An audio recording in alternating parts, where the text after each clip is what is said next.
ramai orang kenal.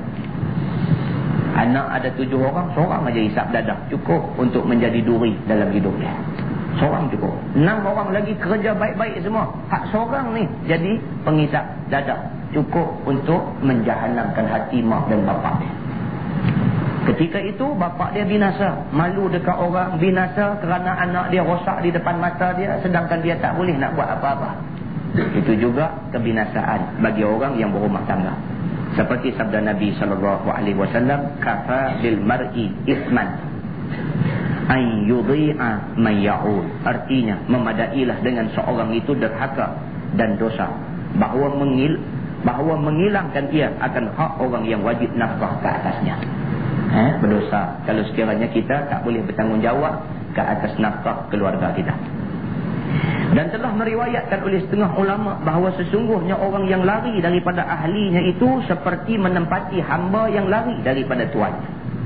Mana-mana suami, mana-mana bapa yang tidak menunaikan tanggungjawab pada isteri dan anak-anak dia, hukum dia berdosa seperti mana hamba lari daripada tuannya.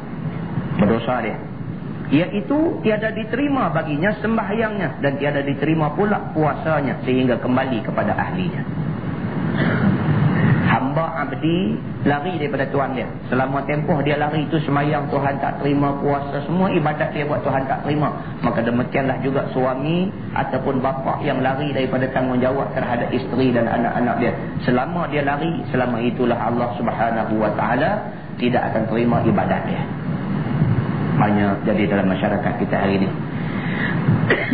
Di rumah saya pun tak larat terima telefon ni. Macam-macam. Kita buat summer camp di UUM hari tu ni, ada satu perempuan main jumpa. Dia main masuk nak jumpa ustaz. Dia kata masuk main duduk di depan. Mata ni lebam. Mata dua-dua belah lebam hitam mata. Kerana menangis banyak. Main duduk depan kita. Duduk tu teriak dulu. Tanya pasal apa? Ceritalah suami saya bagian-bagian. Saya ni isteri yang pertama. Dulu suami saya kerja di tempat sekian-sekian. Dah elok dah, rezeki semua elok, anak pinak keluarga semua elok. Lepas tu dia pergi menikah nombor 2. Dia pergi menikah nombor 2 tanpa pengetahuan saya. Tak apalah, setelah saya tahu pun saya reda lah. Itu hak dia, gini ni kata. Cuma saya pergi jumpa lah isteri dia yang nombor 2. Saya pergi jumpa dia, saya bagi tahu, kata dia menikah dengan suami saya. Isteri dia nombor 2 serang saya pula. Dia kata dah kak tak pergi jaga lelaki, dia menikah lain. Ni cerita orang perempuan sama-sama mereka ni. Dia kata lagu tu, dah kawan ni elok habak kat dia, dia kata lagu tu, dah kak tak pergi jaga lelaki, dia kata lelaki cari lain. Dia pun kata tak apalah saya terima. Dia kata dia nak kata apa pun saya terima. Itulah hakikatnya, suami saya dah ada isteri lain. Start daripada tu dia tak peduli dah dekat kami ni. Anak saya 3 orang, dia kata. Dia tak pernah peduli. Saya bukan orang di sini ustaz. Saya orang belah pantai timur sana. Suami saya orang sini. Saya betul-betul merempat di sini. Tak ada anak beranak saya di sini. Ceritanya pun saya menikah dengan dia dulu, keluarga saya tak setuju. Saya menikah juga. Lah ni dekat keluarga pun saya tak boleh balik. Suami pun dah tak peduli dah. Saya hari ni cari sikit sebanyak pendapatan nak sara anak sekolah 3 orang dengan mengajar Quran saja.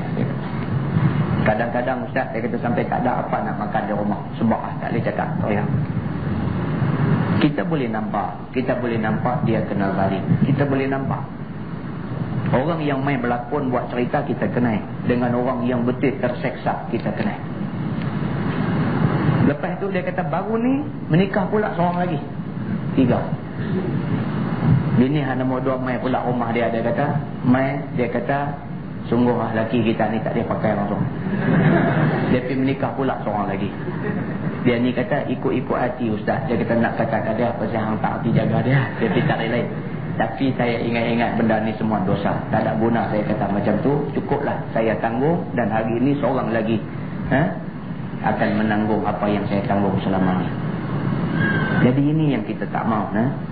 Bila kita baca kitab-kitab agama ni, kitab-kitab ni memanglah dia lebih menekan orang perempuan daripada orang laki-laki. Tapi kita tak sedar sebenarnya orang laki-laki juga Ni cukup jahat punya kaki pun ramai. Abah betul-betul jahat punya kaki pun ramai. Yang buat rosak hidup orang perempuan yang tak berasa berdosa, bila dia rosakkan orang perempuan pun ramai. Bukan salah kahwin lebih daripada satu, tidak salah kahwin sampai 4. Berlaku adil lah, kerana ini yang disuruh oleh Allah Subhanahu wa ta'ala. Nah, kita main mengaji benda-benda macam ni bukan dengan tujuan untuk kita tekan orang perempuan, tapi kita mengaji benda-benda macam ni untuk sama-sama cuba cetuskan rasa insaf dalam diri. Kita ada dosa, isteri kita pun ada dosa. Masing-masing ada dosa. Kita hari ini tak mau nak tambah dosa yang sedia banyak ada pada kita semua. Baik. Dia kata di sini, dan telah mengeluarkan oleh Tabrani, di mana-mana lelaki yang berkahwin ia akan perempuan atas yang sedikit daripada isi kahwinnya, ataupun banyak yang tiada padanya membayar ia kepada perempuan itu akan haknya, lagi akan menipu daya lelaki itu akan dia, maka mati ia, dan pada halnya tiada membayar ia kepada perempuan itu akan haknya, nescaya berjumpalah ia akan Allah Ta'ala pada hari kiamat, dan pada hal ia, yakni lelaki itu, zina, yakni seperti dosa orang yang berbuat zina. Ini cerita orang yang kahwin, yang mas kahwin dia hutang. Kita dah tengok dalam televisyen P. Romli saja kahwin hutang ni. Dia menikah pakai baju pagoda aja. Pipi masuk, aku terima nikahnya si Pulana binti Pulan dengan mas kahwinnya sekian-sekian banyak, hutang, dia kata. Sebenarnya pun ada berlaku dalam masyarakat orang yang kahwin hutang. Di sebelah kita sini mas kahwin rendah, yang tinggi itu belanja hangui. Belanja hangui dia sebat sampai 5,000. Mas kahwin RM12.50, RM22.50. Tapi ada di sesetengah negeri mas kahwin tu adalah belanja hangui. Dalam akad disebut tu, dengan mas kahwinnya RM4,444 hutang, dia kata. Ataupun dia kata dengan mas kahwinnya RM4,444 tunai, dia kata. Sedangkan duit tu dia hutang daripada orang perempuan tu. Lah ni ada jadi. Perempuan ni pun dia nak menikah sangat dah. Laki-laki ni pun okey dah, setuju menikah. Cuma laki-laki ni cerdik sikit pada perempuan ni. Dia kata dekat perempuan ni, dia kata aku bukan tak mau kahwin dengan hang, tapi aku tak ada duit. Dia kata. Perempuan ni pun kerja bagus juga, duit simpanan banyak juga. Dia kata tak apalah, pakai duit air dulu. Selamat. Selamat, dia kata. Dia perempuan ni tanya laki-laki ni, you ada berapa lah ni? Dia kata tanya ada berapa, tak ada, dia kata.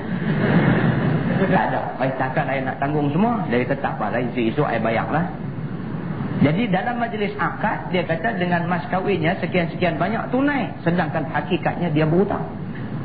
Mas kahwin tu bukan duit dia, tapi duit kawan tu. Dia pinjam, dia kata dia nak pinjam, nak bayar balik. Benda tu tetap menjadi hutang. Dan orang yang macam ni, dia sudah berhutang dengan belanja kahwin, dengan mas kahwin ini, sekiranya dia mati dalam keadaan tidak membayar hutang mas kahwin itu, kata dia di sini, maka esok dia dibawa ke hadapan Allah Subhanahu wa ta'ala dengan tuduhan dosa yang besar, dosa seumpama zina. Bukan kata dia berzina dah, dia tak berzina, tapi dia berdosa tak bayar tu, dosa tu setimpal dengan dosa zina. Balik pakat-pakat bayarlah, yang mana yang hutang lagi tu. Jangan tu buat-buat golek kepala, balik tak bayar juga, jangan. Balik jumpa bini dia, aku bayar sikit-sikit lah, kata. Bini pun lupa dah, anak 5 orang lah, lupa dah. Aku bayar sikit-sikit, bayar apa? Hak mai kahwin dulu ni, aku hutang kan. Dia kata, oh yang tu kan? Tak apalah, kira halal. Penyeh, merikin aja. Halal boleh lah?